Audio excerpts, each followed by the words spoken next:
Everything we know, from people and ants to stars and galaxies to quarks and atoms, the entire universe, might just be a simulation running inside a supercomputer inside an even bigger universe. Ancient philosophers said that the universe is a dream that we're waiting to wake up from. In this dream world of the imagination, anything is possible. All cultural items, from the dreams of our rodent-like ancestors, to books, to television shows, are merely permutations of the reality we think we live in. Today's age of computers and video games places simulations at the center of our cultural consciousness. A select group of us perform simulations for fun and profit, and we call them games, role-playing and otherwise. We live to run simulations. Join us on the Simulationist podcast as we explore our culture of simulations. Hey, hello, and welcome to yet another iteration of the Simulationist podcast. This is number 34. We're recording on April the 28th, 2013. Normally we would be recording on Tuesday, but we've switched around some scheduling here, so we're recording on Sunday. So you're probably going to get this on Monday. So if you're hoping for something on Wednesday, which we'll still be there on Wednesday, it just won't be as fresh. But that's the fun of digital media, is technically it never goes stale, unless we start making very dated references. Yeah, like how about that BC provincial election? Did you hear about the Vancouver Canucks? They lost in Game 7. I think there might be a riot tonight. Oh, that's from like last year. Yeah, see? It's a dated reference even now. Yeah, although it's funny because those guys are still going through the court system, so you still read in the newspaper about this person, that person got sentences from the... Well, that's the thing, is justice, the wheel of justice, it grinds slow but fine. It will take years, sometimes maybe upwards of a decade, but it will ground down fine. That's right. Well, you won't find me rioting after a hockey game. Maybe after a good D&D session. I'd like that if there's the world's largest D&D game and like... Total party kill. They're rioting. The convention house is in flames. There we go. I should introduce myself. You probably already know me as Josh 11. Thank you very much for listening. And with me, as always, my co-host... Ryan Kirkby, but only by process of elimination. That's right. Otherwise, you wouldn't be able to tell who's who. Maybe not, because you can't see us, because we're a spooky... I'm the guy with facial hair. Does that help at all? Right, yeah, and I'm not wearing my glasses now, but normally I would be. Okay. So I'm the guy with all the stuff on his face. Josh is not. Yeah. All right. But yes, I do want to start off with a nice little conspiracy thing. Okay, so I'm not going to try and make this with any real relevance for an issue. There was an issue that spawned it, but unless you are from right now and living in BC, it's not a news story I think you'd have heard. A political party for the upcoming election has had to get rid of 4 candidates within the last week. Oh, yeah, they're cleaning house for the next election. Well, that's the thing. It's in the election cycle right now. I mean, May 14th is when the voting happens. Yeah, but in Canada, we do elections fast. Like, we get them over and done with, just like zip, zippity, zip. Well, we don't like to drag something out too long. I don't know why we do that, but yeah. It keeps things fast-paced. We got extra news for later on. Yeah. That way we don't have to have it just continually going back to what's going on for the elections. But they've let go 4 people within the last week, which I guess is newsworthy. But what really caught my attention was that unlike the first 3 people who they gave reasons for why they have dropped their connection from the party, the 4th person had no reason given for his dismissal from the party lines. No reason. And that got me because, I mean, on the one hand, it's a really poor answer. Doesn't let anybody know what's really going on. And, in reality, we're really pissed off at them for doing that because we don't want... we want that information. I'm not particularly big with the party, so I'm more, I guess, ambivalent than if it was a party I had a vested interest in. Okay, so we're looking at it a little bit detached then. That's well, to a degree. Yeah, okay. on the other hand, from the point of somebody who likes to think conspiracy theory-wise, this is a magnificently fun answer. Because, well, it provides the wonders of the unknown. Why was this person let go? They will not say. There's no explanation for it. What could they possibly say that their explanation would be worse than no explanation given? Right, and then immediately, we're all thinking, we're all speculating about what it could be. It's not like, he was let go because at this point in time, he has a wife, 2 kids with a third on the way, and he does not believe he could give all to the party while having to raise 3 kids. I mean, that's a good reason. I mean, if you have that sort of reason to bow out, that's a very good reason, and anybody would love to jump on that to say, yes, that is a good reason for you to leave politics. You were a good person for doing so. I congratulate your commitment to your family. Well, I guess that's a good reason. It's about as good a reason as any, really. Okay. And so, if that was the reason, they'd have mentioned it. So the only reason they don't mention it was it's pretty darn bad. My instinct perhaps is, petty. My politics. instinct is to say it's probably something really dumb, like they just had a little internal fight and they just don't want to air their dirty laundry. But no, but they were at the country club and he took the last fresh towel, and leaving the head of the party to have no towel for the sauna room, looking like a doofus just sitting around there. Said, "That's it, you're out of here." And then he snagged the towel and whipped him, like a rat tail, and told him to get out. That's good. See, I would have loved hearing that for an answer. I mean, this is of course Canadian politics. We're always entertained by the antics of our politicians.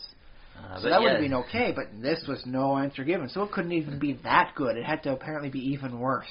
Yeah, but so it must be like reptilian aliens got to him, he found out that the truth about the aliens. And so they got rid of him. The aliens really don't have a plan. They're just winging it as they go. Yeah, that was their plan. And he found out, and they're like, well, I guess he's got to go. Well, knowledge is definitely not part of the plan. We know that. We've made our decision on this one. He's got to get tossed. Yeah. But of course, you'd think the aliens would go with one of the more popular parties, but... Well, yes, this is not the most popular party in Canada, let alone BC. It's just the BC wing of the party, so... Yeah.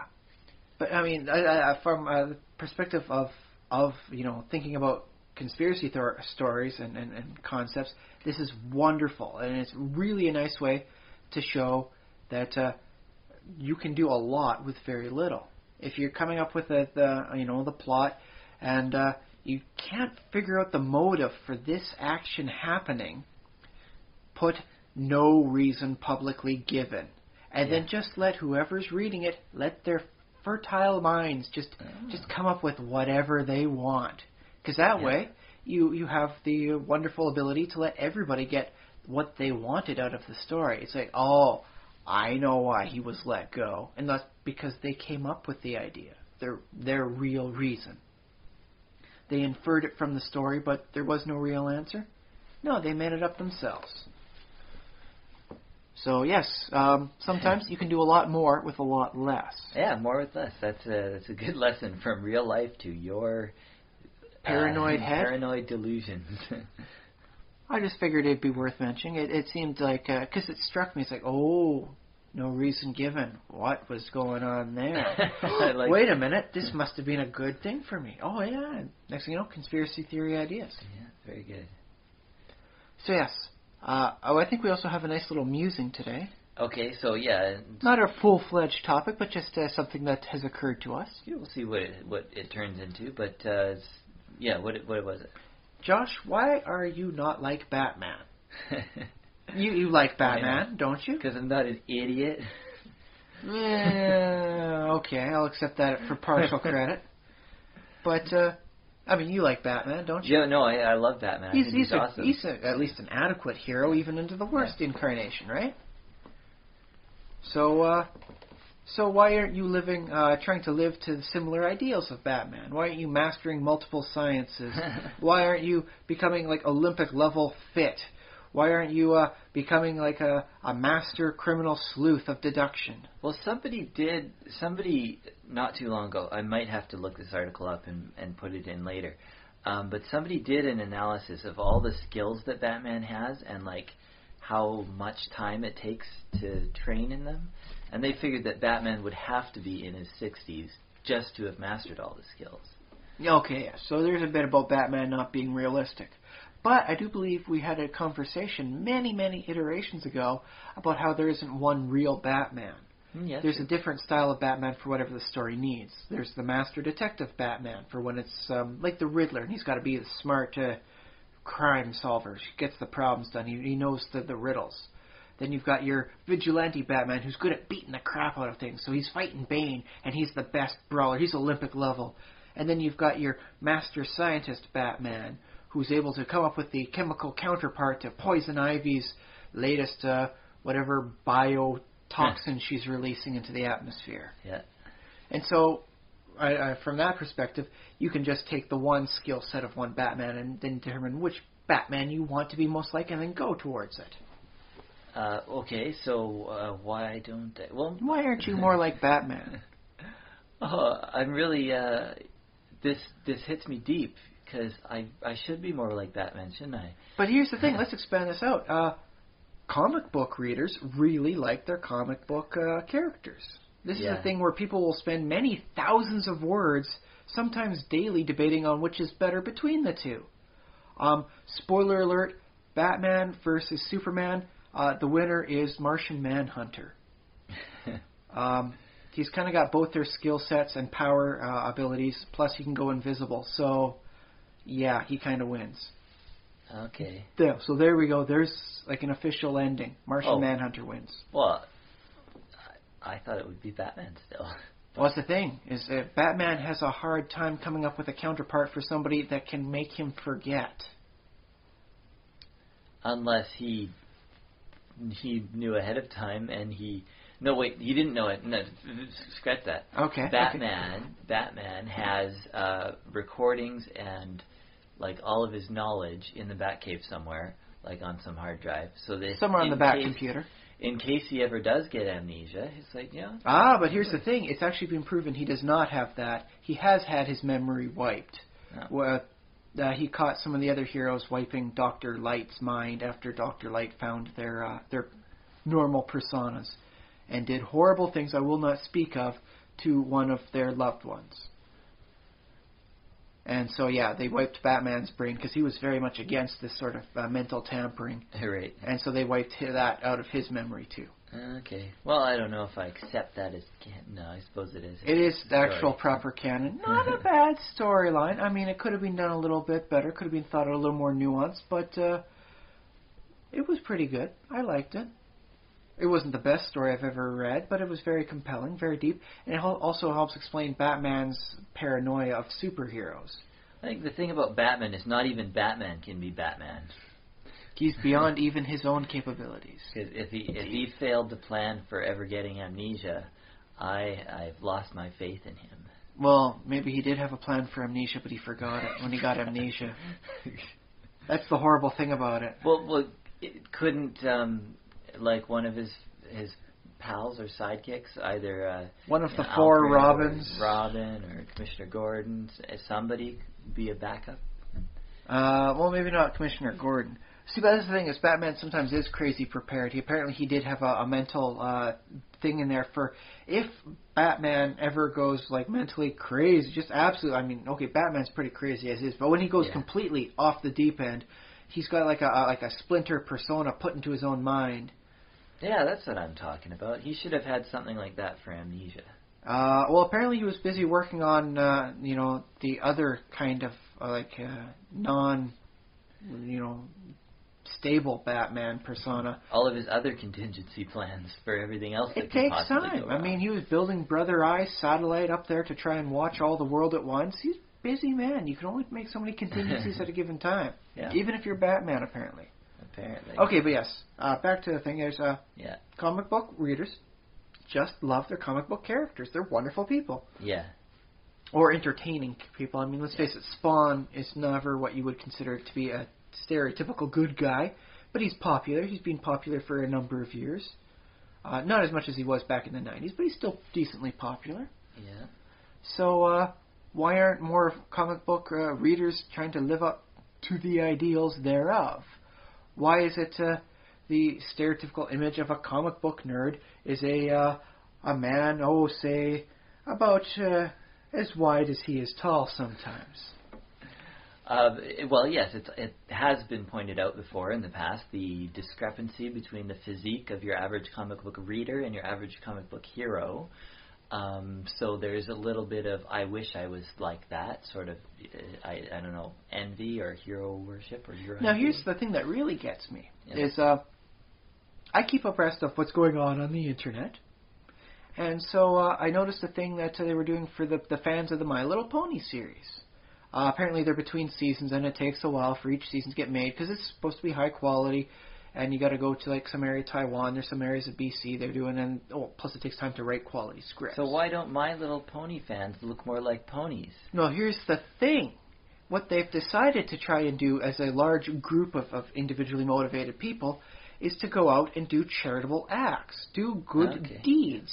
You know, because, I'm a brony. I'll go out and do good deeds and do charity work. Well, I mean, we have our nerd charities. We have, Child's Play is a Well, good that's one. one, but why don't you see more people going out to homeless shelters and helping, make sure everything's up to snuff for when the homeless people come in on a cold winter's night? Why aren't they, helping out for, the Salvation Army stuff? Are not doing it as a donated cause. Like, this is something that I believe my superheroes that I idolize would be, be in favor of. So I shall do this sort of thing. I imagine that you, if you look, you will find comic book fans who are out there doing charity work. I mean, well, of course, you'll find people of almost any strata or any fan base out there doing that. Do you think? But with the My Little Pony fans. Leading? Well, with My Little Pony fans, they've made it. Decided to make a conscious, concentrated effort to do good deeds. Okay, yeah. I mean, good deeds are one thing, and that's really good. And I think the heroes would approve. Our superheroes, our idols would approve. Batman, Superman would be like. Or Wonder Woman, or the Power yeah. Girl. Whichever one really catches your eye and you like reading about. But of course, what they do, like their thing, is bigger than just your average charity thing.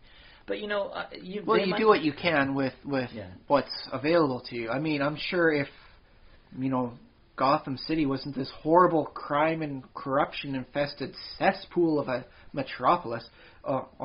City. I guess metropolis has other terms in DC. But if it wasn't this horrible pit of a city, maybe Batman would be doing more charitable acts as Bruce Wayne.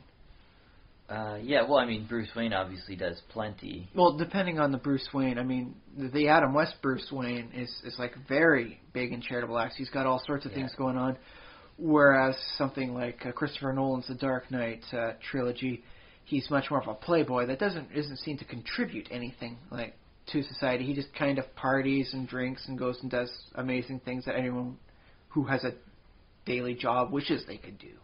Yeah, well, I think sort of that version of Bruce Wayne does contribute to charity, but basically the same way any other. It's just he writes the check. It's like, he writes a check and he doesn't have really, he's not active in it or whatever. Drink a martini, sign a check. Drink a martini, sign a check.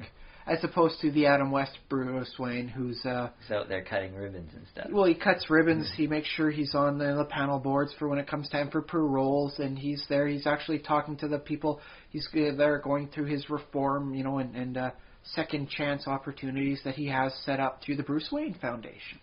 Okay, yeah. Well, I mean, that's cool. I like that. Whether or not you like the Adam West Batman from the 60s, because it was pretty camp, and there's a lot of reasons you can say I really don't like it. His charitable acts were very much something a lot of people should have aspired to. But it seems that, there's this one group of fandom that made the conscious choice, and then it seems there's all these other fandoms that just seem to be content about arguing which of their idols is better than the others. Why do they seem to be so petty when their idols are so grand and above? Well, I mean, there is something in the comics that draws its fans to it. I mean, so you can't say, oh, you're bad for liking that. And by the way, we are not advocating going out and fighting crime as a vigilante. Just, legally covering I thought that's what our whole thing was. Well, it's about doing charitable acts. And why aren't you out there fighting crime like that? I have a wife and child I am currently supporting, and I do not wish to die and thus deprive them of a nice, stable style household. Yeah. Also, I didn't give my 2 weeks notice at work, and it would be irresponsible for me to die and not have somebody cover my shifts. Mm-hmm. I'm sorry. I just can't do that to anybody involved. And there are people like whose job it is to keep other people safe, and they're called policemen and firemen and ambulance first responders, that kind of people. So I mean, why aren't real world heroes? So why don't you have more cops and firefighters and like paramedics being big comic book fans, and that's what made them decide to go into there and do good in this world? Well, I mean, I think a lot of them are. I mean, I guess the question is why isn't that a stereotype? And I guess the stereotype is more fun as the big fat guy who lives in his parents' basement, I guess. But like more and more nowadays, or I should say less and less. More and more it's being disproven. So less and less like we have viable. less of that stereotype floating around in the air. And it's true, like you hear, or at least I hear all the time stories, especially military guys, about being into role-playing games, being into comic books, being into like all kinds of cool nerdy stuff, and like they'll bring it like if they're allowed one thing to bring along on their tour of duty or whatever. It might be a role-playing book, or it might be a comic book, or something like that. Oh yeah, a good collected trade paperback thing will get you through a lot of hard times. Just read it again, find a new thing about it. Because a good story can have multiple layers, and you can work your way through back and forth.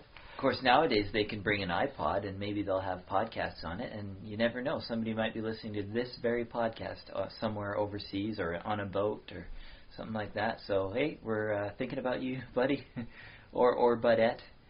Yeah, I mean, we like to try and think of ourselves as more than just a local, talent. Yeah. And we like to think about all the people out there who might like us, no matter what walk of life they're in. So yeah, it's just something that a little musing that came to me is why aren't there more people out there doing good that were motivated by the comic book idols that so many people buy so many issues of every week or month?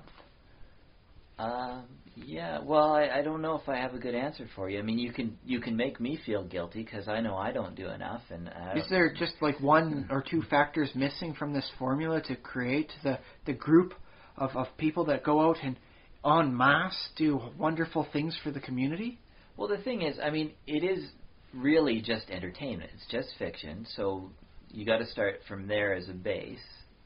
But I can see where you would want fiction to inspire people to be greater, and I think I'd agree with that. Yeah. So why isn't there like a Justice League of Vancouver who goes out, as a group and goes down to a park and cleans it up, and really gets all like the little cigarette butts and cleans up, empty bottles hanging around in the corners, and I don't know. I guess bleaches down the playground or whatever it is, because sometimes when you put it that way, it's not as glamorous as what you see in the comic books. I mean, you see in the comics, it's like bam, pow, bash, boosh. Okay. So maybe more the DC's the glamour stuff. What about like the Marvel end of things, where it's like, okay, Spider-Man has to go down into the sewers again to find he's going after Kurt Connors, a.k.a. the Lizard. So he's in the sewers. Ooh, that's glamorous. Aren't there people that still like the Ninja Turtles? They spend a lot of time in the sewers. So it's not always be clean to be, the hero. Sometimes you got to get dirty. Is that what's missing from the comics? Is their unwillingness to show that it's not all glamour and biff boof fights? Well, I guess like modern comics, because nowadays are pretty good with being like, yes, they have the glamorous, like amazing things happen. And when I say glamorous, I don't just mean clean and shiny glamorous. I just mean big action, epic stories, big storylines kind of deal, like save the world, aliens, and super villains, things like that. As your juicy stories. Whereas your real life is a bit more like, picking up cigarette butts and getting bleach out and bleaching things. Because let's face it, sometimes those park, items that they got out there, the swings and the teeter-totters, they could use a little bit of a bleaching every once in a while. Not a heavy bleaching, just a nice little once down. You could be the bleach. That could be your superhero. Hey, at least you can get a decent sponsor, man. All of a sudden you find yourself being the Clorox bleach. Yeah. And then bam. You Not actually our sponsor, but okay. Not yet, but we're giving them ideas. Yeah. Come on, Mr. Clean is practically halfway to being a superhero already. Yeah, that's true. The guy's technically supposed to be a genie with magical cleaning powers. Could that not be a thing? Could they not sponsor a group of, superhero wannabes? Oh, no, wait. Because then they'd probably all shave their heads and wear white T-shirts, and that would look like a white supremacist gang. Okay, I think I solved that answer. Just the one guy. It's okay when it's just the one man in the household cleaning up everything magically. If you had a half dozen guys, yeah, that does look bad. Okay. So we solved part of the answer then. It doesn't look as good when it's a group sometimes in real life. Yeah. But yeah, it's just a little musing out there. What is there that prevents you from being more like your idols? Yeah, well... fictional or real, because, hey, sometimes you like David Suzuki. Sometimes you want to follow in his footsteps. I did mention Child's Play, and there's that, and there are definitely people out there who are doing good things in the name of nerdy stuff like superhero comics or comics in general, or web comics. So it's possible to find that sort of stuff and get involved. I actually would like to pick the brains now of the Penny Arcade guys and find out what their motivation was for doing that, aside from, well, now we're famous so we can do things. Can we do something great? As opposed to potentially horribly vindictive and bitter? Yeah, well, no, because I was watching an interview with Bill Clinton the other day. Stephen Colbert had Bill Clinton on. Oh, that's right. I heard about that. I heard it was a great interview. I thought it was great, too, yeah. And there was lots of good questions and stuff. One of the things Stephen Colbert asked Bill Clinton was, why do you, aren't you doing all of this charity stuff because you're selfish and because you're just trying to make yourself look good? And Bill Clinton's answer was, if I didn't do some of this stuff I'm doing, I would basically look like a slug, because I've been given all this opportunity and all this great stuff by my country, and if I didn't give back, I would just be the worst, lowest kind of jerk ever. He didn't say that. He literally said I would be a slug. That's what he actually said. Well, it does feed into my belief that everybody owes something to society, especially dependent on stuff like circumstances of birth. If you're born into a wealthy family and you have the position of privileges, you are expected to come up and do good with that. Yeah, and the thing about the Penny Arcade guys is I think they didn't expect society to let them get away with not giving back. I think they expected that if they didn't give back, that they would be seen as villains and evil and so on and so forth. And we see that. We see that in the perception of Electronic Arts, the company. We see that even though Bill Gates does a lot of good stuff, people still see his company as slimy and evil, in a lot of ways. Well, I think it's less evil and more borderline incompetent sometimes. Maybe it's incompetent. Although I will say this, if Microsoft said, you know what? You guys are going to have to change your programs to become compliant with us, rather than us trying to bend over backwards for you guys, you can bet everyone else would scramble. So Microsoft is doing everyone a favor by trying to make themselves as compliant for everyone else without them changing their software so much. At least in previous versions. I don't know what they're doing quite for 8th. I don't like the design, so I kind of distance myself. They do some bad things from time to time, but it doesn't seem maliciously like that. It just seems like, they messed it up again. It might be malicious. I don't know. Maliciously shoot yourself in the foot? Because, let's face it, there's a lot of jokes about their Internet Explorer. Yeah, that's true. Although I've been told the latest version is actually doing pretty good speed and comparability, But because it's the default one, a lot of people do try and do tax on that preferentially. Oh, yeah, I see. So, could be. There's some things there. What do I use for a browser? I use mostly Mozilla. I use Chrome, but I'm thinking of moving away from that because I don't like their spacing in the tabs. They changed it. It's all double spaced. They changed everything on you. Yeah, I hate when people change things on the computer. Oh, boy. bother. Well, I can't find a way to change it back anymore. Yeah. I can't find a way to single space all my favorites, and now I gotta hunt for everything, and it's like I'm just looking through a microscope to find anything. So yeah, I'm thinking about change. But where were we?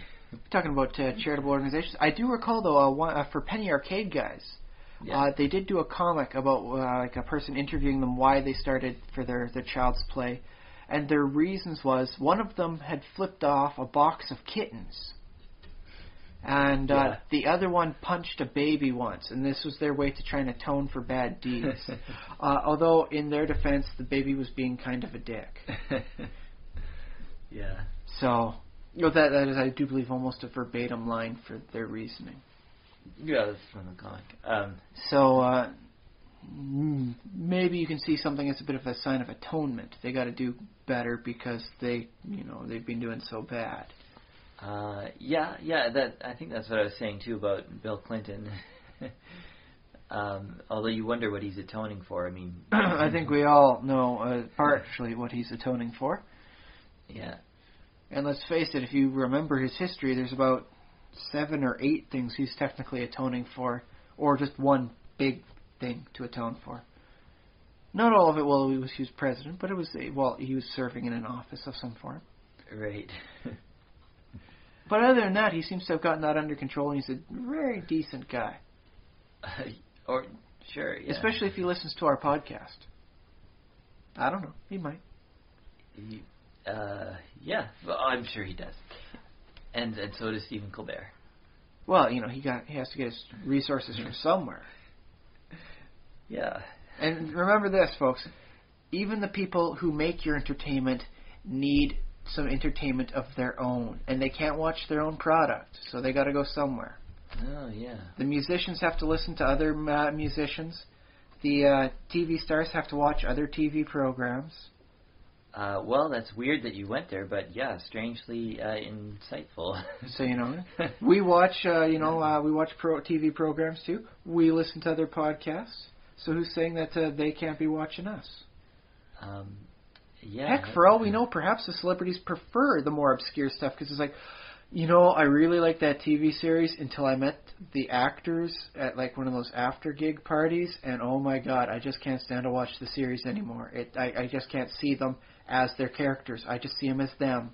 The guy with the lampshade on his head, I can't see him as this character. And so they go for the stuff for the people they don't know. That's funny because I think, like, as a kid, I think I watched TV and I believed, like, didn't actually believe, but basically I watched the shows as if the people were kind of real people and characters.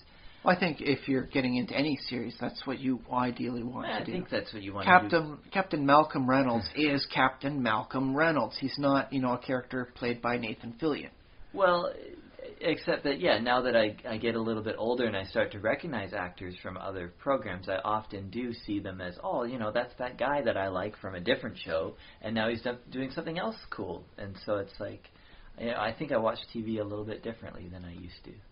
Well, that's a process of maturing. It happens. I think it is. I think that's what that is. That happened to me with voice actors at one point in time. It's like, oh yes, everybody on this cartoon I'm watching, I currently know their voice from somewhere else. Yeah. Spoiler alert, I think 2 of the characters were done by Frank Welker, who does pretty much any animal voice you hear on a cartoon. Yeah. He's still that active in the industry. But yes, there's our nice little musing. Is that That's a spoiler. Which voice actor played the character? Frank Welker, or actually you could probably narrow it down to about a half dozen people for almost any of the old great ones. Because don't forget Mel Blanc did pretty much every voice in the old Looney Tunes. Yeah, but I was just noting the fact that you called it a spoiler. It's like, no, it's not really a spoiler. Which actor played which role? I mean, that's. Well, that's the thing is when you realize it's the voice, it does spoil it for you though. Okay. Now I can't hear this animal make any animal noises without imagining it's Scooby Doo. Yeah. I can see. Okay, I can see that would be spoily. It's not a traditional. Not in the spoiler, traditional sense, but I do believe it's still a valid use of the term. Yeah. Yes. Long musing short. think about what prevents you from being more like your idols.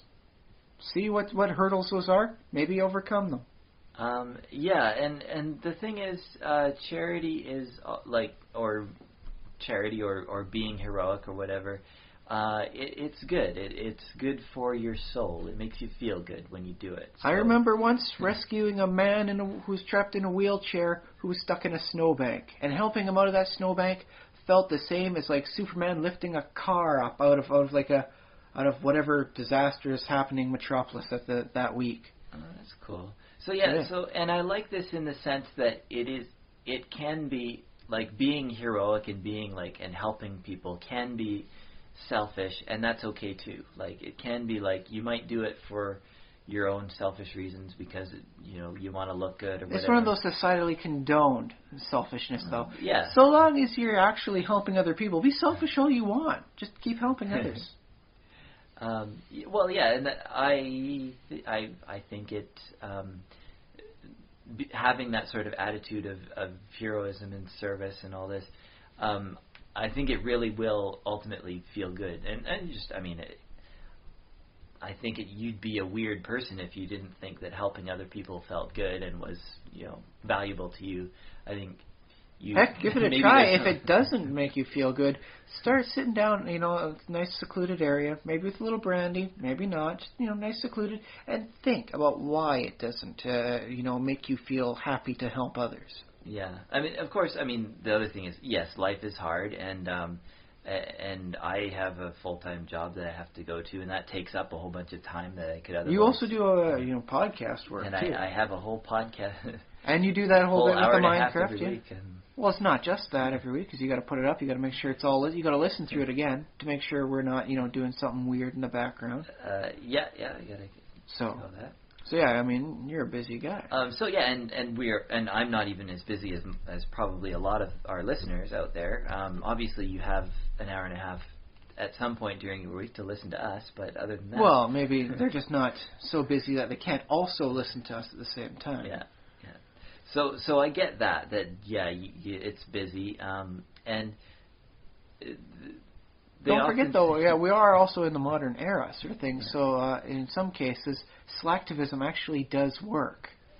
The process of simply liking things to show that you support this or that. I'd say that's meaningful. I'd say like if you express an opinion about how we treat other human beings, like about what rights we give them or things like that. Take an extra 15 minutes, rate your congressman, congresswoman about a particular issue that you don't believe is being handled right in your area.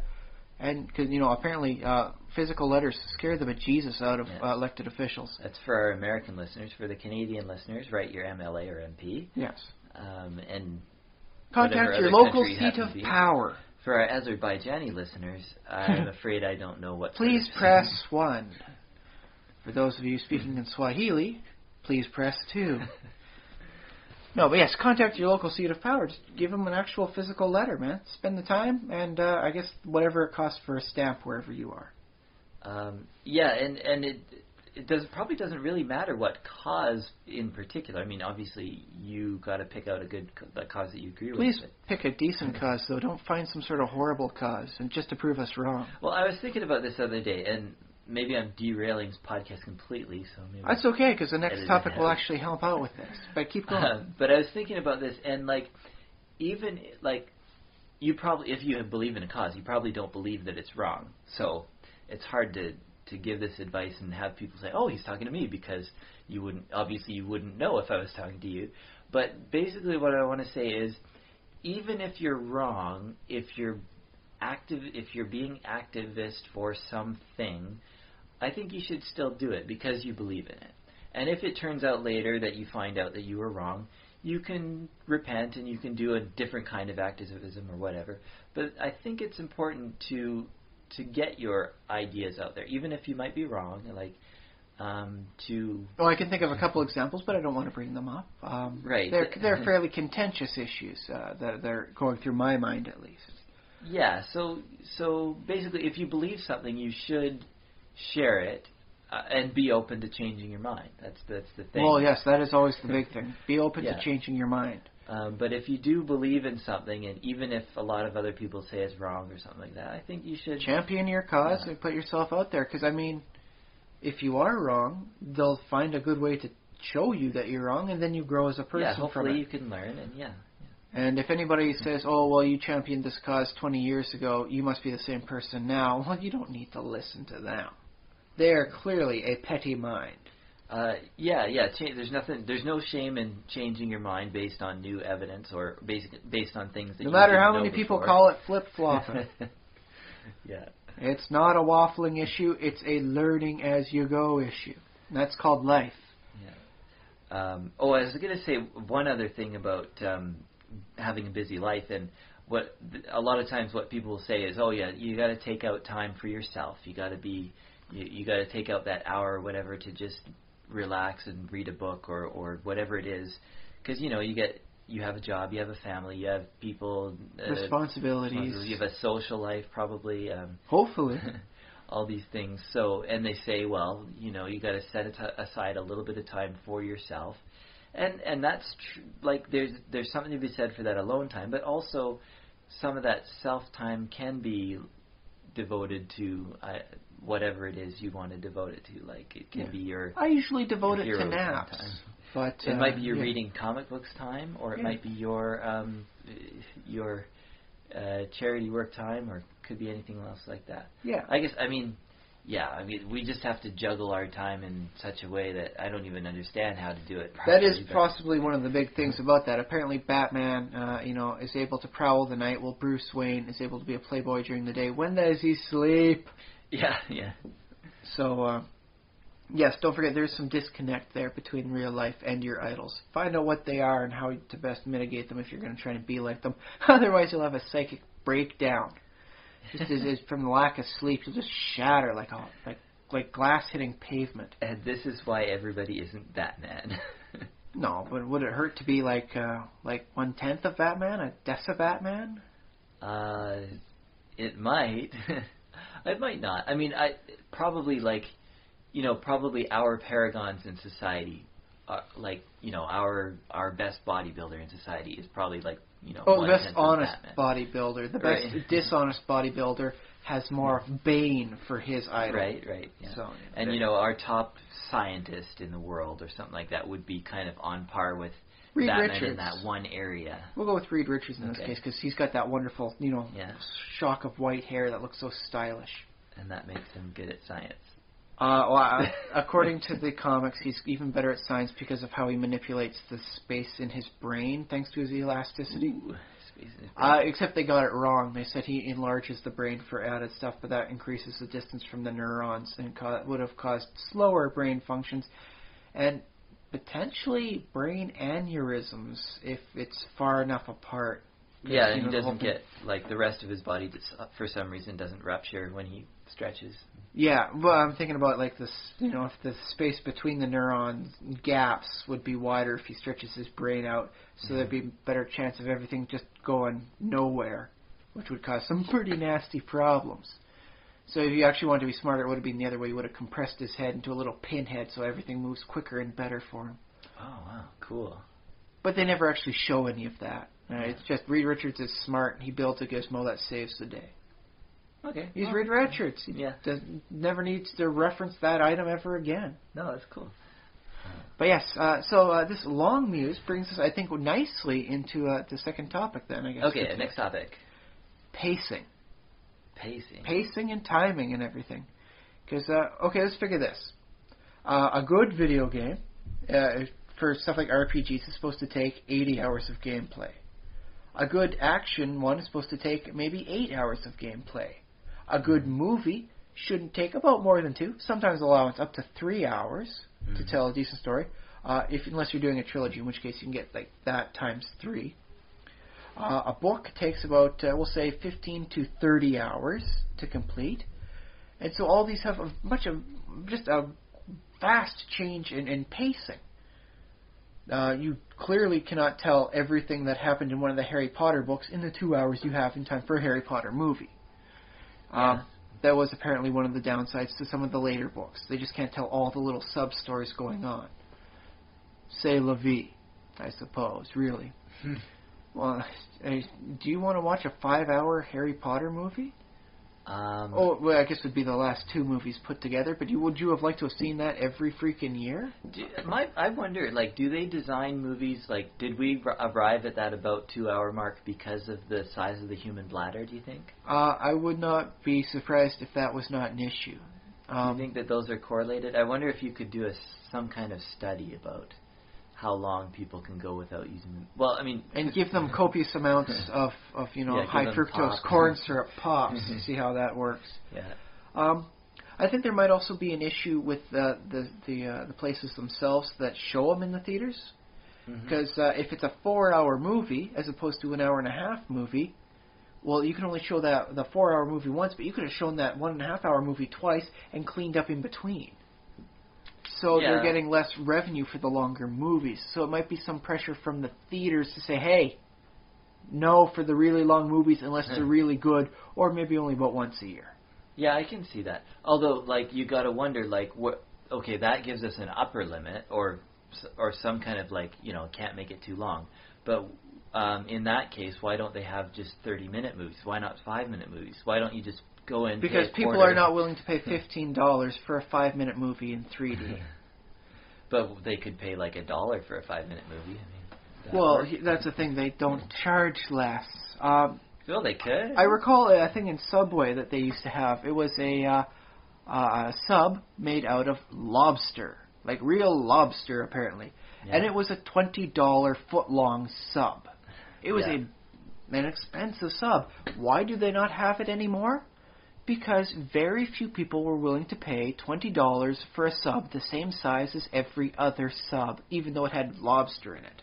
Well, I seriously considered trying it, but I never ended up buying one. I saw it in the store, and I thought, I'm certain if one of these days I'm going to try that, and then it was gone. And I'm certain if you were to have a 5-minute movie for $15, even if you were told it was a great movie, albeit 5 minutes long, you would say, oh, I've been considering thinking about that, and then just never go see it. Yeah, but it doesn't have to be $15. Like, what if it was, like I'm saying... The movie theaters are much more reluctant to charge less money, even for less time. But otherwise, they'd have different prices for, like, the Lord of the Rings movies versus your standard movie. Because the Lord of the Rings movie was about 3 hours regular movies per. are over an hour.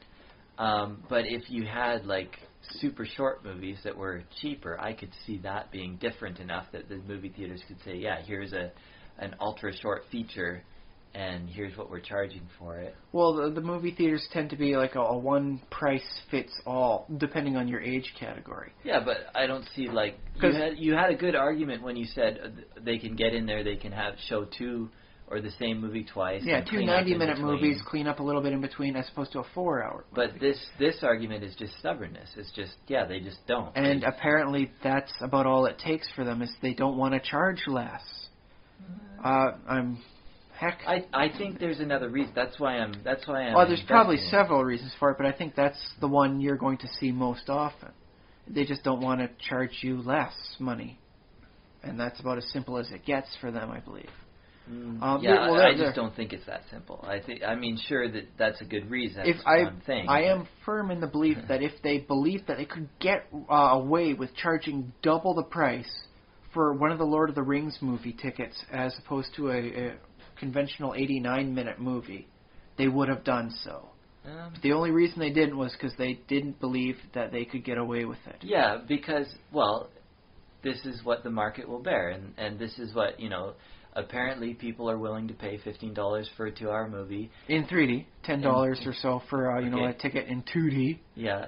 So that apparently, like, according to the market, according to what seems to be the case in the world in general, like out there. Well, say at least the North American market. Yeah. I don't know how things are with 3D in Europe. I haven't read much on that yet. It seems to be that there's a certain price that most people are willing to pay. But it would also seem, to me, reasonable to say that, if there was a jump, if there was a half-hour movie length versus the 2-hour movie length, the half-hour movie length maybe could make some money too. There should be a price point where people are willing to pay to see that, and that might be less than half of what the bigger movie would cost, or it might be a little bit more. I don't know. I'm sure somebody in the industry could give us a very good detailed answer. So right now it's a little bit more speculation than I believe we're typically comfortable with. But it might be that no one's tried it. I mean, I guess that's or possible. they haven't tried it in such a long time. Because let's face it, a lot of people get into a rut or a routine, and they just don't want to change out of that because it's working well enough as is. And I guess your typical moviegoer, kind of like, well, I mean, heck, shouldn't right say now typical, I'm not happy paying $15 for a movie because I don't want to watch them in 3D. It's only in particular cases where I feel like I really want to see this on the big screen, so I'll pay the extra money so I can see it before it comes out on video. Yeah, well, it's kind of unfortunate for the movie theaters because it's true that, basically people have more options. I would have paid $10 to see the movie, and I would have been there maybe twice to have seen it. I don't want to pay it twice. I don't want to see it twice on the 3D. It hurts my eyes. I got glasses, and I'm okay with being a 4 eyes, but not a 6 eyes. Or is it? No, I think it's only 6 eyes, not an 8 eyes. I don't know if it's an additional or a duplication effect for adding glasses for your amount of eyes. If you're wearing 2 pairs of glasses, is that like a 4 eyes and, again, so for 2, 4, 8 or 2, 4, 6? I would count each lens as an eye. So okay. In that case, I'd have been a 6 eyes. I don't want to pay for being a 6 eyes if I don't have to. Right.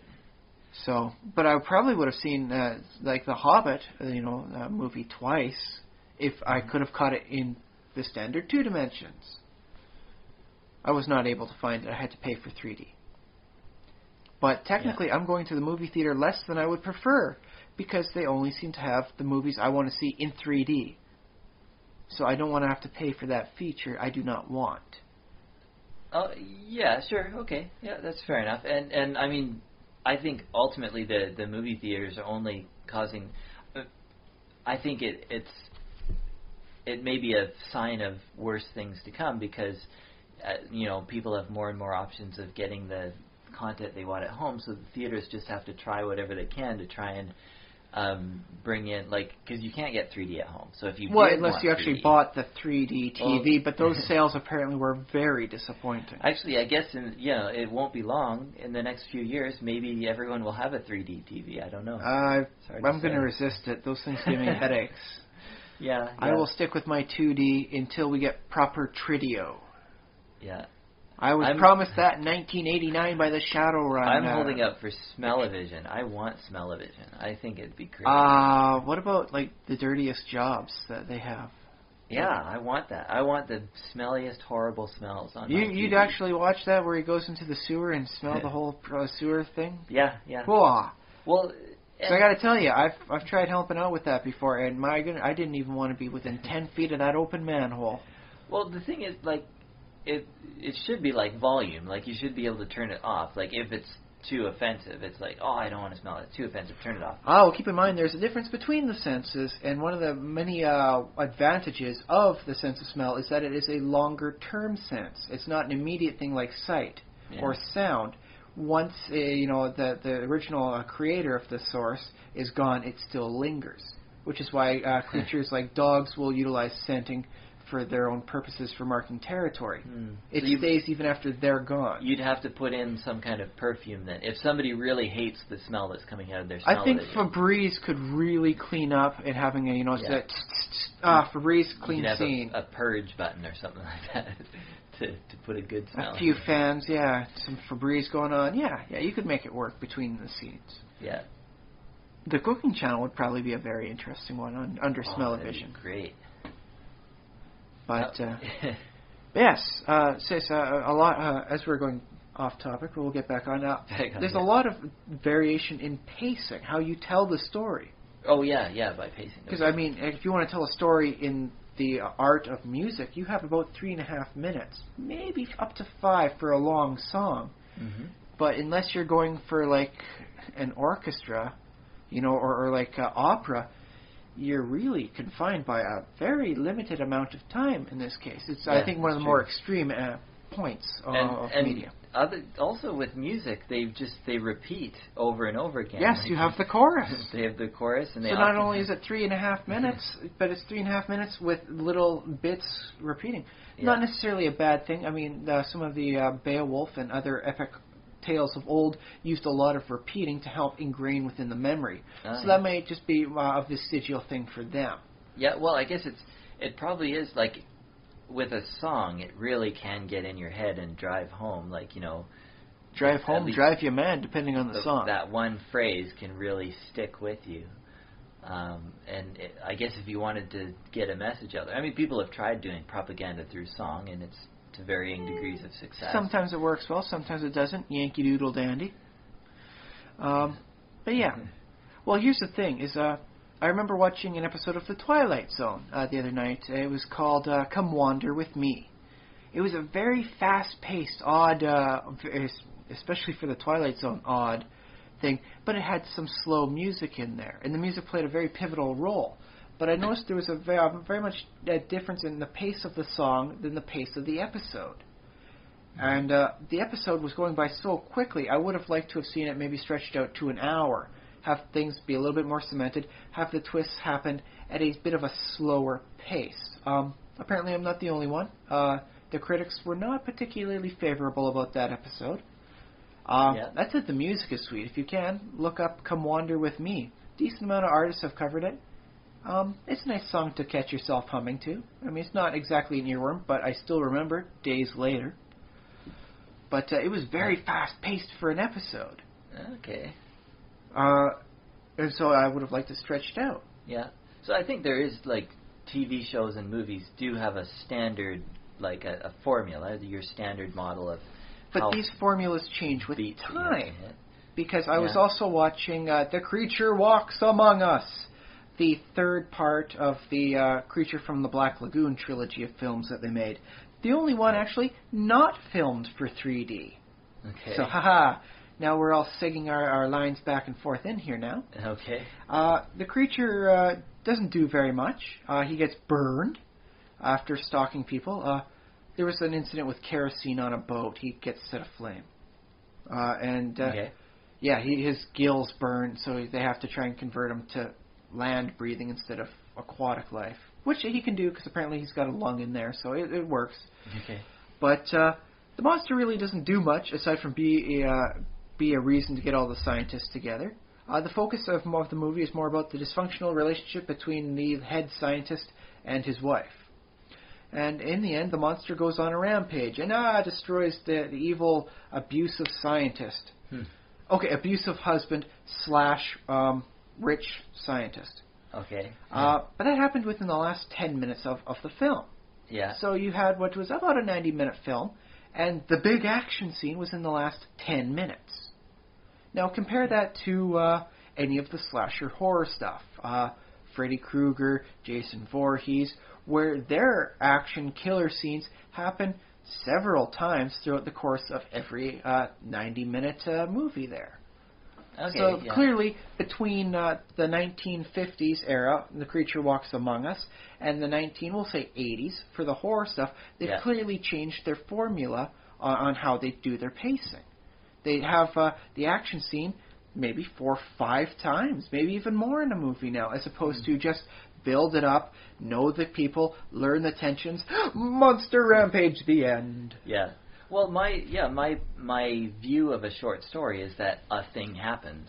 That's the idea. The short in short story means that the story is compressed to one event.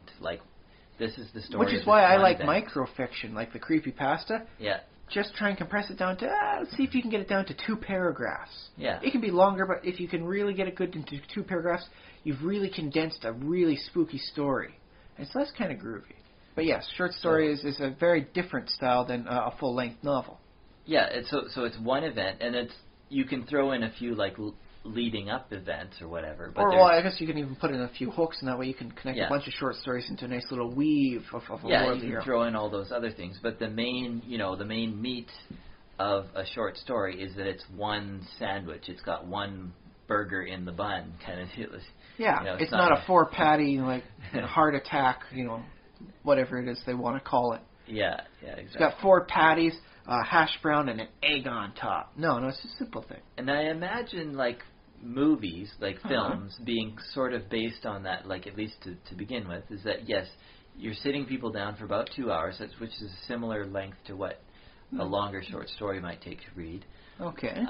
So you want to have one main event happen. Like, this is the story of this one thing that happened one time, and whatever else led up to it. But then, you realize that you have people sitting in the theater waiting for that one event. And yes, it's a story. It's progressing. These things happen leading up to it, and it helps to have like background and all those other things, and get to know the characters and that thing. But yeah, I guess what they want to do with movies is they want to keep people a little bit engaged and have more of those interesting events within the movie. So, do you think it would be any way related to the previous iteration of entertainment of like the play in the theaters, where it's like, well, we can only really budget for this one scene here for time, because then, once that scene is done, we gotta change the backdrops while this other scene is going on in front. Put the curtains down in the back. And then once that's cleaned up, then we can have another high action scene.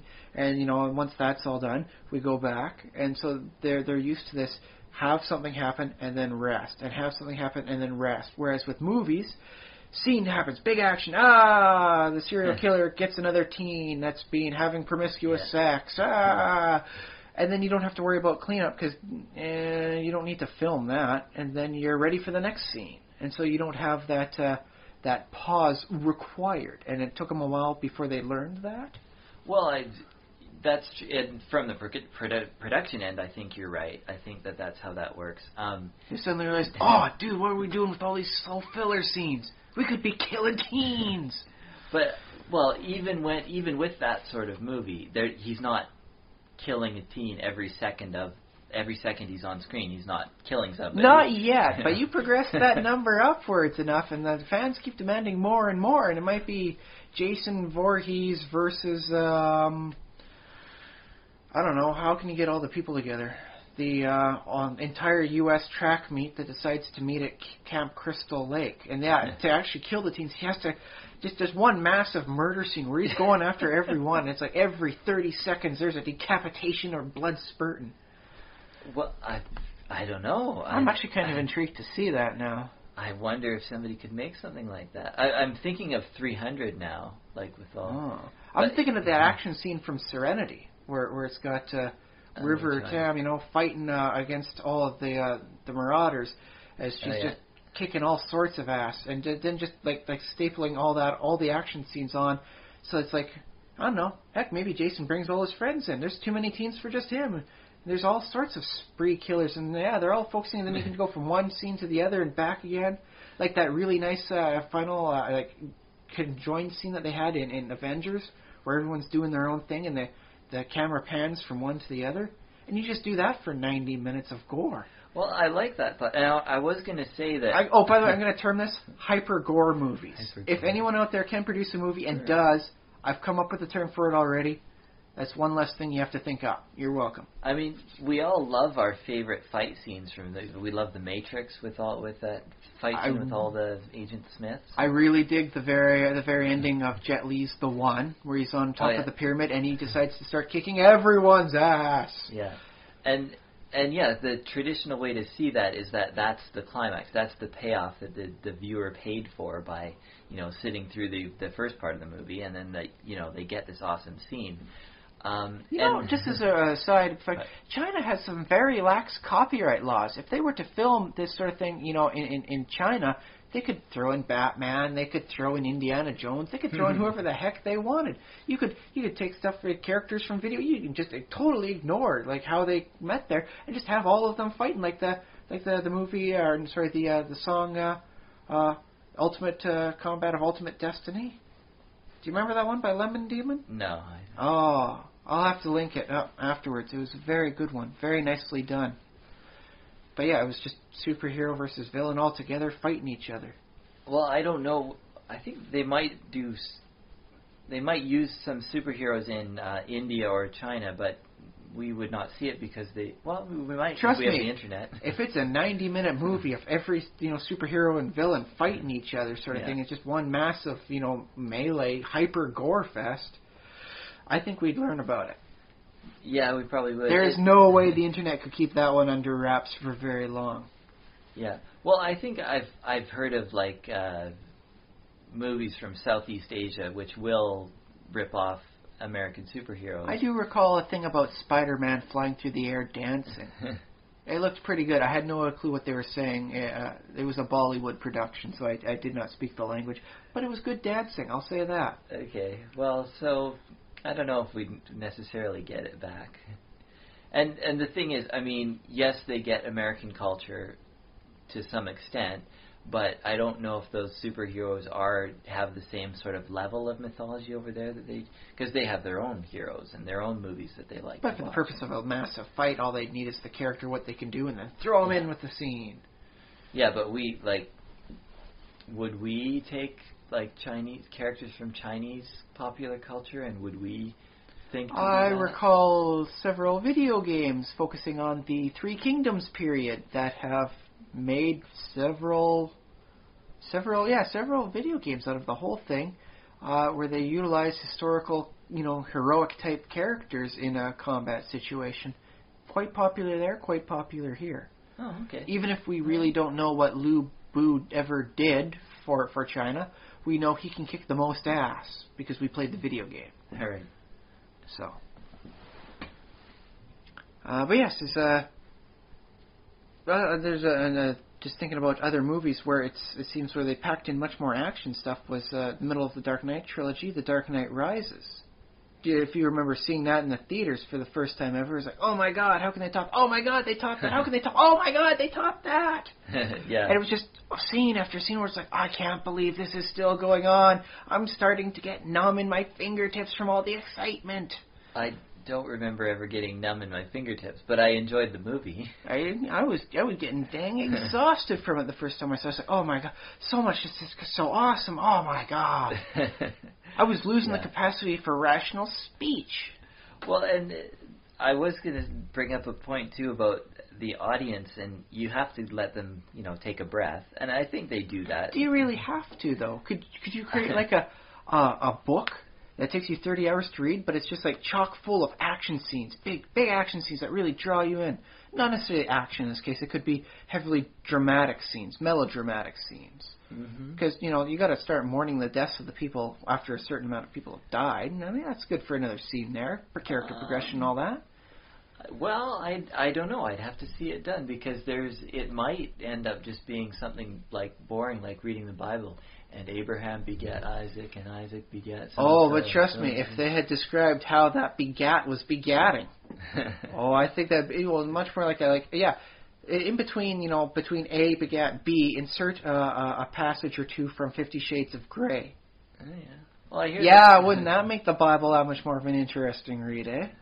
The Song of Solomon has some parts in it, but I don't think they're that. Thinking as a child, I was intrigued by the Song of Solomon, but thinking back on it, I think the references were rather mild. Well, they're always mild now. I mean, they've had 2,000-3,000 years to cool down. I mean, you can only stay hot for so long before people say, you know what, that's what my grandfather read and got all hyped up about. Do you think those? How does that work when people die and get buried? They die, and then you put a hole in the earth, and then you put them in the hole, and then put the earth back on. Do you think all those people, do you think their bodies are, still bones somewhere? By and large, yes. Because they're always digging up bones in, archaeological sites and everything in the Middle East and whatever. Provided it's being buried properly, yes. Otherwise, scavengers have a habit of reducing most skeletons. I know in some areas of the U.S. where they've actually videotaped, they will take a deer that's died from roadkill. It's like, okay, we can't do anything for this poor deer. It was dead by the time we got there. The least we can do is just make sure its body's used for science. So they take it out in the woods, put it in an area, and put like a camera up there, and then they watch the decomposition rate. And in some cases, you can have it down to a skeleton and have the skeleton parts, scattered within a week. Yeah. And because let's face it, there's calcium in those bones. They will wind up, getting gnawed on by the scavengers, and then they get tread down. I believe in the northern Arctic, the bones of most caribou will only last about a year before weathering and various other forms of wear and tear basically get rid of them. But the buried stuff is what lasts because it doesn't suffer these erosional effects at the same rate. And this is why they had, they considered a big deal whether you got buried after you died. There's not a lot of reason to keep a body around. Yeah. Unless, of course, you happen to be one of those bodies that preserves, that hits that wonderful state where you don't decompose. It happens from time to time, various issues. I think limestone's a big factor. Okay. But it happens sometimes. Like sometimes they would I remember they get revered as holy people. The Trojan War and whatnot. They had that body because they didn't want to bury the dude, and so they left him out, and all the people were mad about it because they were like, you have to let us bury him. I think it was Hector. It should really be anybody. I mean, back in those days, it was a disease vector issue. Yeah, it was public health concern. They had some kind of cultural idea that burying the body was respectful to it or whatever. Yeah. And then of course you could make an argument that any society that did not come up with that belief wound up succumbing to disease from having all the bodies just sitting around somewhere. Yeah, I suppose. So it's very heavily selected for as a pressure, but. I think it's a nice thing that you want to at least respect the dead, whether or not you believe they might come back to haunt you or not. Yeah. Well, they had some pretty cool beliefs back in ancient Greece, right? About they had some odd beliefs, but some good beliefs too. They don't mesh exactly 100% with current philosophies of thinking. No, of course not. What? Sorry, yes. You were saying about burying bodies? About burying bodies. I'm just wondering what are the chances of discovering? Well, they probably have this in archaeology but discovering named individuals. I guess it'd be quite difficult before if there's no inscription. It's very before hard headstones. It gets very difficult. That said, there's jewelry that has had proper inscriptions. Yeah. I believe there was some cultures that would put instead of putting the burial tombstone up on with them, they'd put it in with the corpse, so it'd be holding the thing. So this here lies the body of so and so on a nice cuneiform tablet or something. Oh yeah. So you could have sort of identified. Here's a question I would like to answer. I do recall one that's actually an axe, where the axe had said, this axe belongs to name of person here, and it was buried with them, so you'd assume that's the guy who's referred to on the axe. Unless he was just playing a practical joke. Unless he was one heck of a thief that took it to his grave and then, you're not that guy. But everyone will think you are forevermore. But my question is, there's probably an actual answer to this question. Right. What is the earliest person identified? The oldest named person? The oldest named person for whom we have remains. I wonder what that would be. There probably is an answer. We won't answer on this podcast because we don't know. We don't have our laptops. If you do know, don't hesitate to write us to give us an answer on that. I don't think that includes people like Lucy, well, because we named her later. Yeah. But somebody who I guess they would whose have to name we knew when they were alive. They'd have to have some sort of historical documentation. Plus a grave, plus identifying the grave. I think we can go back about 4, maybe almost 5,000 years, thanks to the pharaohs of Egypt. Mm-hmm. I don't know how much further behind you can get than that. Okay. Yeah. So maybe as far back as Second Dynasty Egypt. First Dynasty, I don't believe they found any of the bodies, and they may believe some people didn't actually exist. Yeah. They were created legends, to help give legitimacy to their successors. Okay. Things anyways, were that a was little weird there. But yes, nice a bit little... of a tangent. So That's okay. Nice musing. But, so do you believe that the pacing for a particular format of fiction is inherently ingrained? Or, like as I've been able to describe with movies, they have been able to change it and increase the pace? And do you think we'll ever see something like that with books, then? Well, I think there's good reasons for the pacings that exist in our most popular works, like movies and books. I don't know if I'm convinced that it's actually speeding up, but you might be right. It might be speeding up because... Well, at least for some genres of movie, I've been able to find a distinct difference between decades. I get the feeling, too, when I watch an old movie that it feels slower to me, often. It might also be something about the camera work. They did more have a habit of putting the camera further back and having one scene be just the one take, as opposed to every time someone speaks, cuts to him, cuts to another person, cuts back to him, cuts to the other person. It might be that. I find that a little annoying now that I've been watching more of the old movies. It's like, dang it, just move it out so you can see both of them at once. Keep them as a nice, close, tight thing, so that when they're talking, each person's on one half of the screen, and leave it at that. Yeah.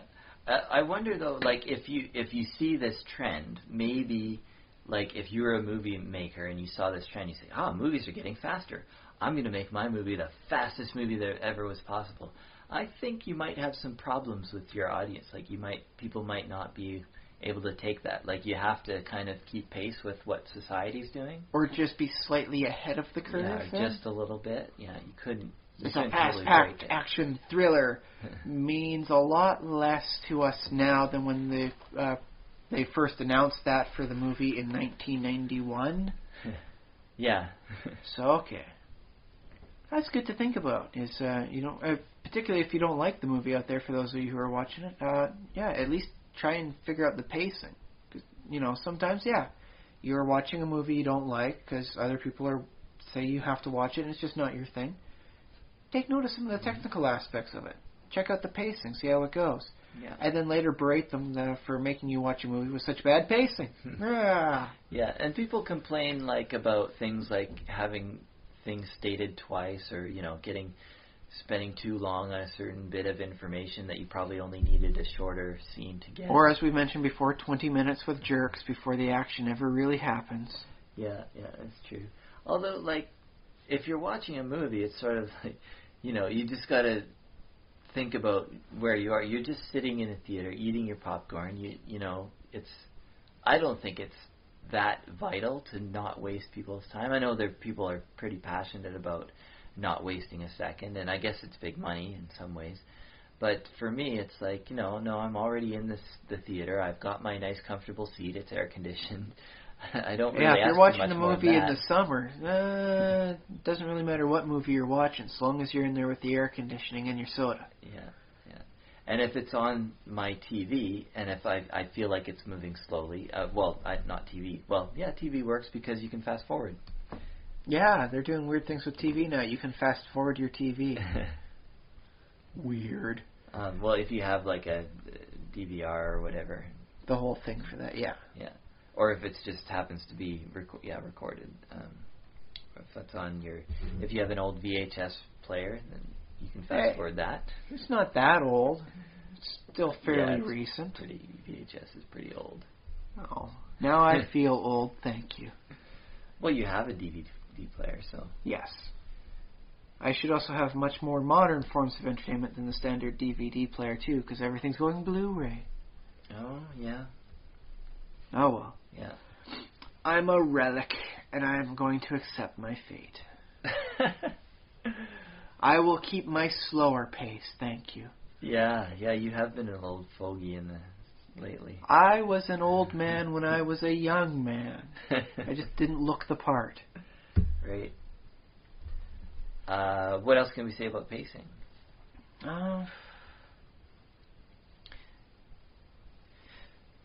Do you think it's okay to stretch out the space for some of the mediums?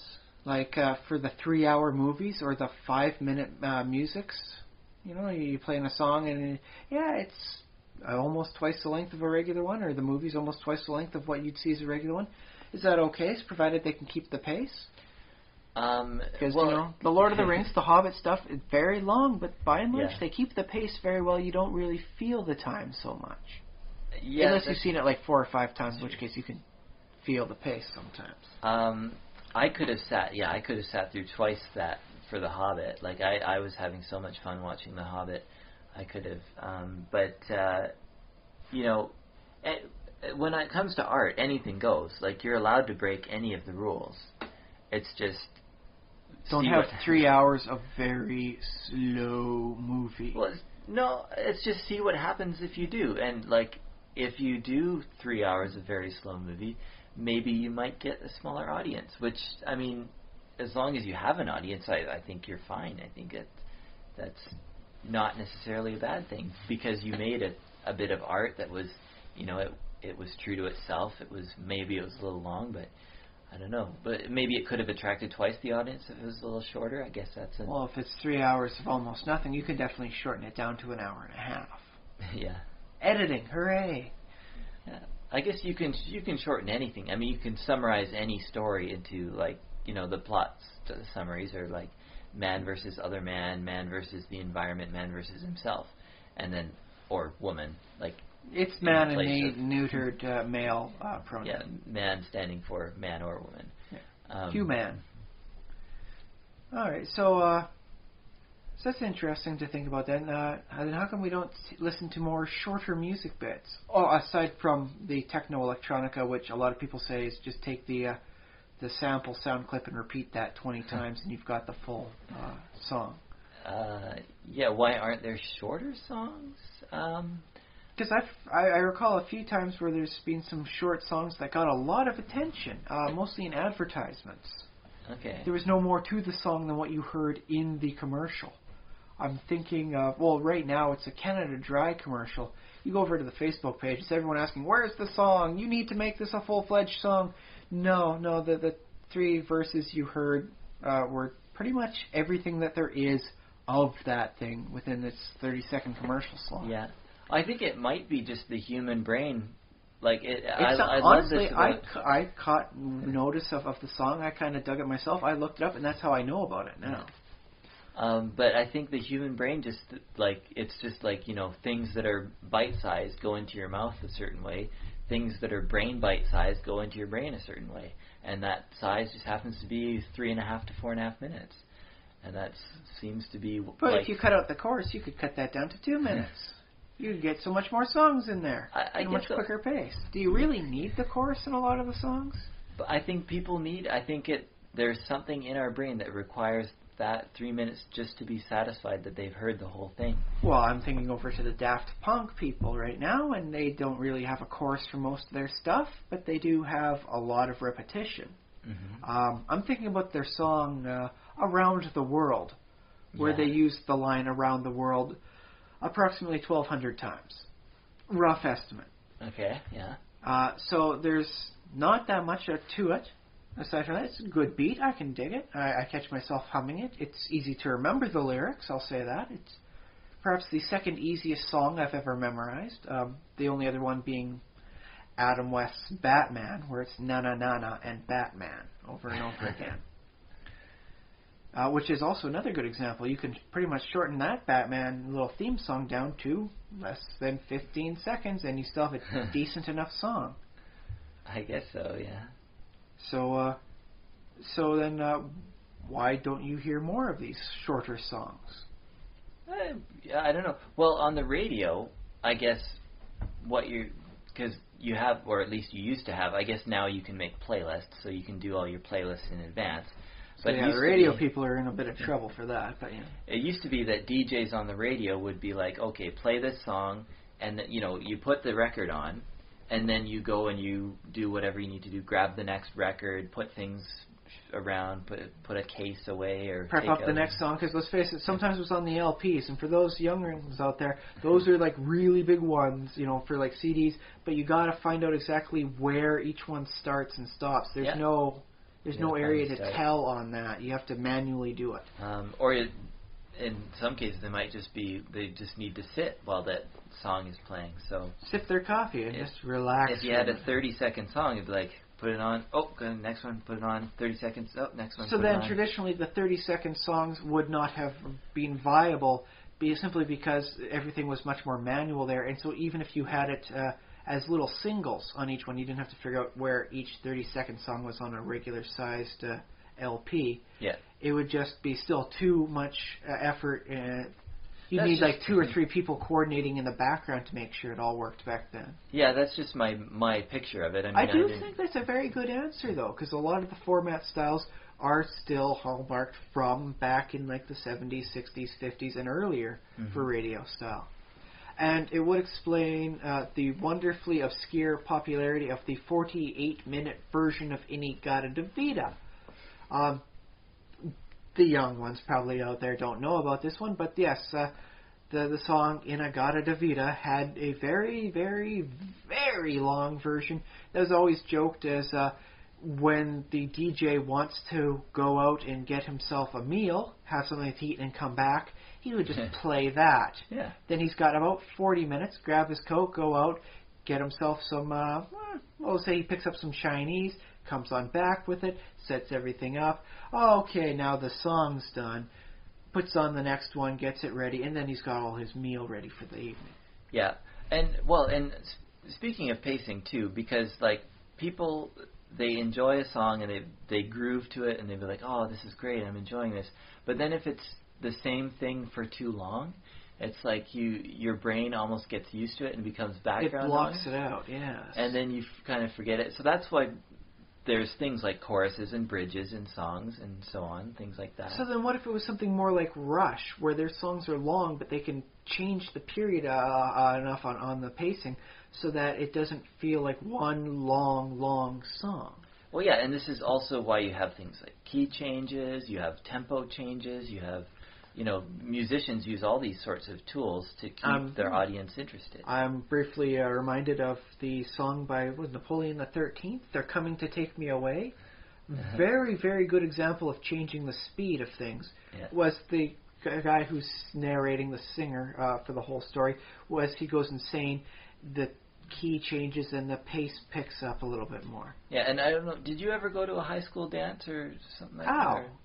Ow, yeah, I went to one. One. Ow. You No. called me out on that. Harsh. No, I went to a few. You went to a few. I went to a few also, and I was always awkward at them, of course, but I did get a chance to dance with a few girls, like a couple Ooh times. la la. Yeah, I was a ladies' man. No, I wasn't. But I was like... A ladies' boy? I was... No, that sounds Let me weird. see. 2 feet and a heartbeat, I guess. And 2 left feet and maybe a skippy heartbeat. But anyways, I was You on... see a doctor about that heartbeat then.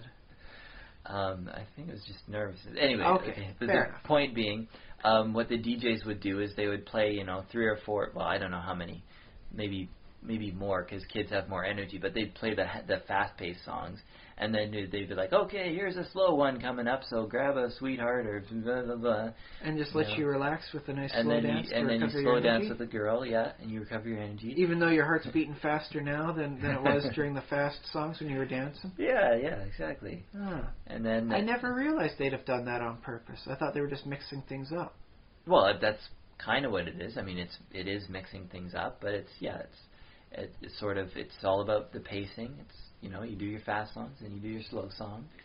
Oh, very interesting. It had not occurred to me to look at it from the greater perspective then, for the different songs, which makes it all the more conspicuous as I start thinking about like the stations around here that play the same sort of songs every day, if not the same songs, just rearranged. Yeah. But most of them have the same sort of style and tempo beat. There's not a lot to differentiate them. No, that's true. Radios will play often a lot of similar tempo stuff. Yeah. That's very interesting. That had not occurred to me until just now. And I've been listening to the same dang songs at work, thanks to radio, about 5 days a week. Although I will note, Monday through Friday they do play Frank Sinatra at 5 o'clock, and I am very much digging that. Oh, that's cool. It's a lot of change of pace, and it's the classiest 3.5 minutes of my day. So that's very interesting. I like the point that you brought up with that, yes. The radio thing, I think that might be because people can turn the radio on or off at any point during the day, so they try to keep it consistent, so it's anytime you turn it on, you get what you expect, sort of deal. That way you know what channel you're Except for listening the people that are almost obligated to listen to it every day, in which case they lose a lot of love very quickly for a lot of songs. Yeah. Well, it depends. I mean, there are songs that I listen to that I enjoy every time I hear, and there are songs that I don't like, and if I hear them again, I'm like, this song again. Well, for me, it's if I keep hearing the song day after day, I start analyzing the lyrics, and that really breaks things down for me. Oh, I love analyzing the lyrics. I told you I'd only spend like one more night with you. I must have said this a million times. I worked that out. That's a little over 20,000 years.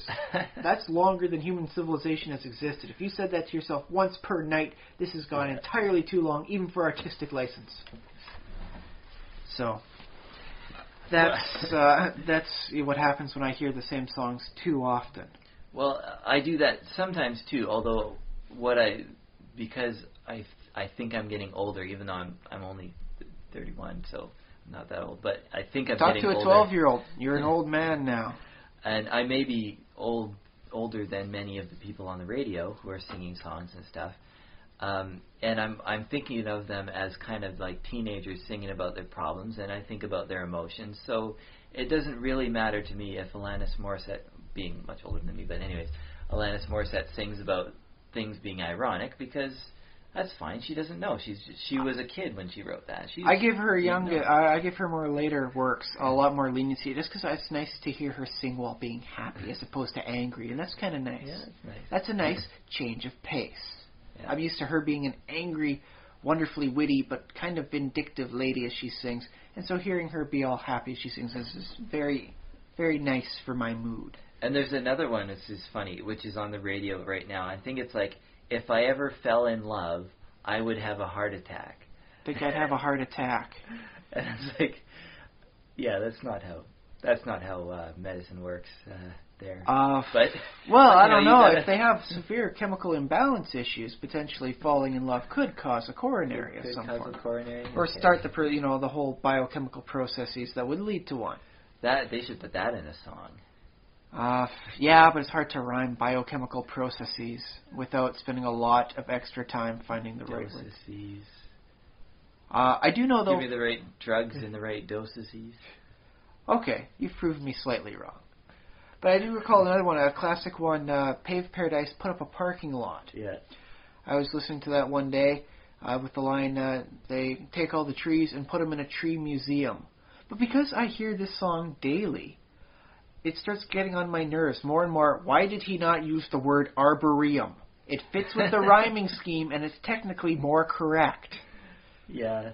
Why not arboretum? Well, because musicians, they go for that stupid voice, and that like, not stupid, like, but they're a little bit... They wanted to go with a particular tone for their song, and so arboretum may sound too technical for them. They don't sound so folksy anymore, because they just use the word arboretum. Yeah. Although, even that sort of logic for reasoning still gets on my nerves every time I hear, put them in a tree museum. It's like, duh, every time I hear that. Yeah. It just gets me. Well, that's, we've been talking... Because I'm a bitter old man. C'est la vie. Yeah, we're not that old. You and I were... I was an old man when I was a young man. I said it before. I'll say it again. In fact, we're not even at the middle age yet, are we? I don't know. When does middle age start? I think I've got a gray hair somewhere on this head. Not for a few more years, even. But I guess we're older than Taylor Swift, so...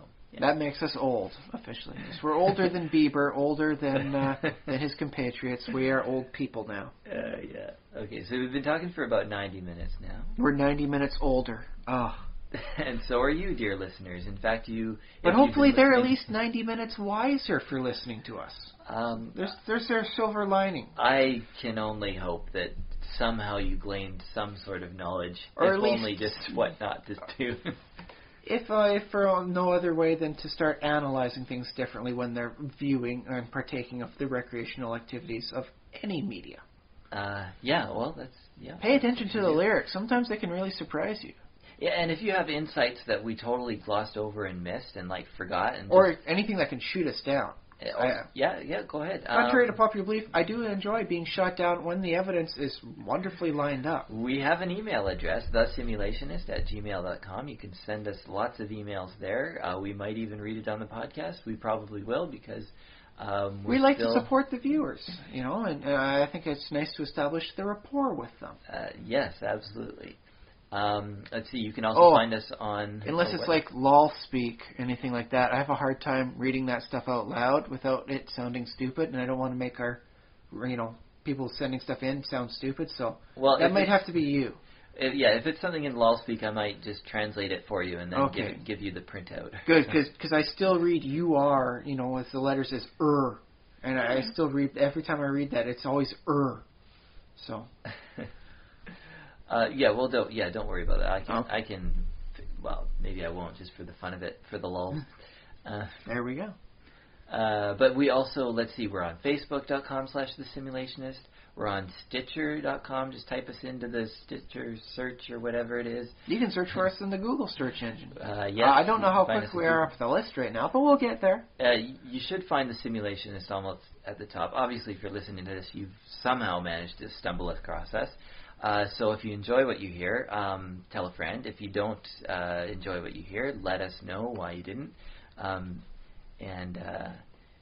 Take care out there otherwise, eh? Yeah, I think that's everything. Okay. It's a dangerous world the more you start looking at it, but it's not worth living if you don't. Very good. Okay, I've been Josh Levin and Sven Isman. I've been Ryan Kirky. Take care.